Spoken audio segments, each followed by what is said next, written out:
ఏంది కొత్తగా పేర్లు చెప్పటమేనా, ఏమన్నా ముందుకెళ్ళే అవకాశం ఉందా?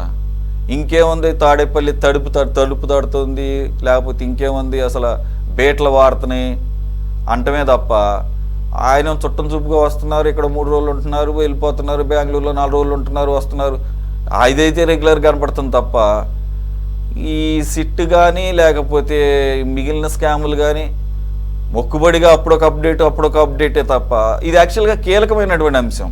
ఇప్పటి వరకు ఆయన సీఎంఓ దాకా వెళ్ళింది. ఇది సీఎంఓలో ఉన్నటువంటి ధనుంజయ రెడ్డిని తాకింది, కృష్ణమోహన్ రెడ్డిని తాకింది, ఆఖరికి భారతి గారి కంపెనీలో డైరెక్టర్గా ఉన్నటువంటి బాలాజీ గోవిందప్పని కూడా తాకింది.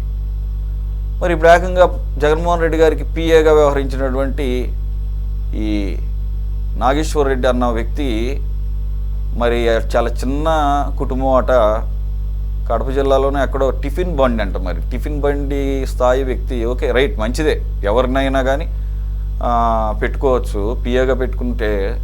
మరి అఫీషియల్గా అయితే కనుక ఆయనకు 10-15 వేల రూపాయల జీతం అట. కానీ ఆయన్ని ఒక స్పెషల్ అడ్వైజర్గా పెట్టుకొని లక్షల్లోనే జీతం ఇచ్చారని అంటున్నారు ప్రభుత్వం తరఫున. అంటే మన జేబులో నుంచి ఇచ్చేటప్పుడు 10-15 వేలు ఇస్తాము, అది సరిపోతుందో లేదైతే కూడా ఆలోచించకుండా ప్రభుత్వం తరఫున అయితే మాత్రం లక్షల్లో కుమ్మరిస్తాం ఆ పోస్టు తగిలిచ్చేసి. సరే, మీరు ఎంతమందికి అలా తగిలిచ్చారో మాకు తెలియదు లిస్టు. వారేమో 150-140 మంది అనేవాళ్ళు అప్పట్లో అడ్వైజర్స్. మీ హయాంలో కూడా తక్కువేం లేరు, 40-30-40 దాకా అని అన్నారు. ఒకసారి మీరు కూడా ఆ లిస్ట్ ఏది బయట పెడితే మేము కూడా ఒకసారి అప్డేట్ చేసుకుంటాం. వాళ్ళల్లో ఎవరెవరికి ఎంతమందికి అర్హతలు ఉన్నాయంటో కూడా చూసుకుంటాం మేము. కొంతమంది చాలా వరకు నోన్ ఫేసెస్సే, లైక్ మన చాగంటి గారు లాంటి వారు కానీ, లేకపోతే మన డాక్టర్ గారు ఉన్నారు కదా ఆయన లాంటి వాళ్ళు కానీ, అటువంటి వాళ్ళకేమి శాలరీలు ఇవ్వాల్సిన అవసరం కూడా లేదు. డాక్టర్ గారికి అయితే అవసరం లేదు, ఎందుకంటే ఆయన వద్దన్నా కూడా అంత బిజినెస్ ఉంది. సో ఓకే, మంచిదే, అట్లీస్ట్ నోన్ పీపుల్. ఇటువంటి అన్నోన్ పీపుల్ ఇతను అడ్వైజర్ అనే సంగతే ఆ ప్రభుత్వం వెళ్ళిపోయిన 2 సంవత్సరాలకు కానీ తెలియదు మనకి. అడ్వైజర్ కమ్ పిఏ అట. సార్, మరి పిఏ అంటేనే పర్సనల్ అసిస్టెంట్. పర్సనల్ అంటే ఏంటి? ఆల్మోస్ట్ పర్సనల్ అన్నీ తెలుస్తాయి, దాదాపుగా తెలుస్తాయి. మరి తెలిసేటప్పుడు ఈ రకంగా అతని అకౌంట్స్లో కోట్ల రూపాయలు మరి ట్రాన్సాక్షన్ జరిగినాయి, అది కూడా ఈ 20-24 మధ్యలో అని చెప్పేసి తెలుస్తోంది సిట్. ఎప్పుడు సార్ సరైన వాళ్ళు ఇప్పుడు దీని వెనుకున్న కీలక సూత్రధారులను ఎప్పుడు ఒక కొలికి తీసుకొచ్చేది? సార్, ఇప్పుడు మనం ఇప్పటికీ సుమారుగా 10ల సంఖ్యలో లిక్కర్ స్కామ్ గురించి డిబేట్లు మనం ఆల్రెడీ చేసుకున్నాం.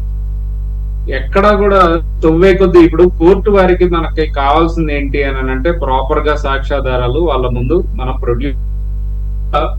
ఇది చిన్న చితక స్కామ్ అయితే కాదు, ఖచ్చితంగా ఒక సుమారు 4,000 కోట్లకు సంబంధించిన స్కాము. అందులో కూడా రాష్ట్రంలో ఉన్న ప్రతి పేద మధ్య తరగతి మనుషులు, తాగుడికి బానిస అయిన వాళ్ళ అందరి మీద విచక్షణ లేకుండా కల్తీ మద్యం అమ్మి మరీ సొమ్ము చేసుకున్న డబ్బులతోటి ఏ విధంగా చేశారు అని అనేది మనం ఆల్రెడీ డిస్కస్ చేసుకున్నాం. ఇప్పుడు ఇతను పిఏ ఎవరైతే కేఎన్ఆర్ అనే అతను ఉన్నాడో, అతను ఇదివరకు మీరు ఇంట్రడక్షన్ లో చెప్పినట్లుగా 15,000 సుమారుగా జీతభత్యాలు అందుకునే మనిషిని సలహాదారుడిగా పెట్టుకొని సుమారుగా 2 లక్షలు, ఆల్మోస్ట్ ఎవ్రీ మంత్ 2 లక్షలు జనం సొమ్ము ఆయనకి సలహాలు ఇచ్చినందుకు. ఏమి సలహాలు ఇచ్చారో తెలియదు కానీ సుమారుగా 150 మందిని సలహాదారులుగా పెట్టుకున్నారు. అందులో ఎంతమంది సలహాలతోటి గత 5 సంవత్సరాల పరిపాలన జరిగింది అని అనేది తెలుసుకుంటే మనకి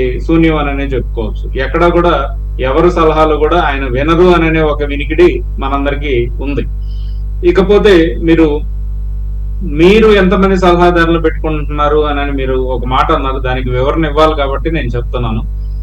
గత 5 సంవత్సరాల్లో ఎన్ని చీకటి జీవోలు వచ్చినాయి? తెలుగుదేశం కూటమి ప్రభుత్వం వచ్చిన తర్వాత కనీసం ఒక్క జీవో అయినా హిడెన్ లో ఉందా లేదా అనేది తెలుసుకుంటే మీ క్వశ్చన్ కి, మీ సందేహానికి ఆన్సర్ ఆటోమేటిక్ గా దొరుకుతుంది సురేష్ గారు. ఖచ్చితంగా కూటమి ప్రభుత్వం ఎక్కడా కూడా హిడెన్ ఎజెండా తోటి కానీ హిడెన్ జీవోస్ తోటి కానీ ముందుకెళ్ళట్లేదు. ఏదన్నా ట్రాన్స్పరెంట్ గా అందరికీ చెప్పే చేస్తున్నాము. ఇక్కడ ఈ పిఏ కేఎన్ఆర్ ఏ విధంగా సుమారు వారి భార్య శశికళ అకౌంట్ లో ఒక 20 కోట్లకి దగ్గర ట్రాన్సాక్షన్లు జరపటము, అందులో 2019 నుంచి 24 వరకే ఆ లావాదేవీలన్నీ ఉండటము, ఆయనేమో విజయవాడకి దగ్గర ఒక కార్ షోరూమ్ లో సుమారు 50% షేర్ హోల్డింగ్ ఏ విధంగా కొన్నారు అని, ఇవన్నీ ఏంటంటే మనకి ప్రాపర్ ఎవిడెన్స్ ఒకటి ఎస్టాబ్లిష్ చేయాలి అని అన్నప్పుడు ఖచ్చితంగా కావాల్సిన ఎవిడెన్స్ మనం వెతుక్కునే పరిస్థితిలోనే ఈ ఇన్వెస్టిగేషన్ అనేది చాలా లోతుల్లోకి వెళ్ళి జరుగుతుందండి. అందులో భాగంగానే మనకి రోజు ఒక కొత్త ఫేస్ అనేది మనకి బయటికి రావటము, అది కూడా ఏంటంటే ప్రూఫ్స్ అన్ని బయటకు వచ్చిన తర్వాత మాత్రమే వాళ్ళ పేర్లు కానీ ఇవన్నీ వివరాలు మీడియా వారికి తెలియజేయడం జరుగుతుంది. ఖచ్చితంగా ఇదేం చిన్న స్కామ్ కాదు కాబట్టి మనకి కొత్తగా అన్ని వస్తున్నాయి. ఈ రీసెంట్ గా ఈడీ వాళ్ళు కూడా ఏ విధంగా అయితే చెవిరెడ్డి భాస్కర్ రెడ్డి గారి భార్య లేదు అని అంటే వారి కుమారుడిని పిలిచి ఇంటరాగేషన్ చేస్తున్నారు, అలానే సెంట్రల్ లెవెల్లో కూడా ఈడీ కూడా ఇందులో ఇన్వాల్వ్ అయ్యింది కాబట్టి చాలా కూలంకుషంగా ప్రతి ఆధారాన్ని మనం పొందుపరిచేటట్లుగా కోర్టు వారి దగ్గర చాలా క్లియర్ గా, క్రిస్టల్ క్లియర్ గా మొత్తం ఇన్వెస్టిగేషన్ అనేది ట్రాన్స్పరెంట్ గా జరుగుతుందని చెప్పదలుచుకున్నానండి.